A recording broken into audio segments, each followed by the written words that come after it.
तो विश्वास टिकवणं हीच सगळ्यात महत्त्वाची गोष्ट आहे आणि हीच मला असं वाटतं वर्धापन दिनी आपण शपथ घेणं गरजेचं आहे की बाकीच्यांनी जो विश्वास घालवलेला आहे,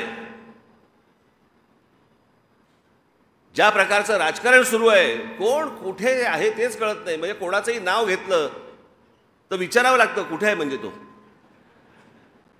त्याशी मला एका नाट्य संमेलनामध्ये 5 नगरसेवक भेटायला आले. नमस्कार साहेब, आम्ही राष्ट्रवादीचे नगरसेवक.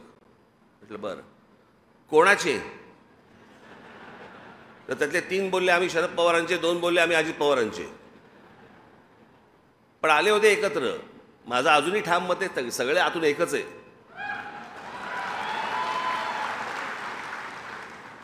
सगळं आतून एकच आहे. फक्त येणे बनवतायत, तुम्हाला मूर्ख बनवतायत. आपापलं सगळं ह्यांचं राजकारण सगळं सुरू आहे आणि महाराष्ट्राची फक्त माती होतीये.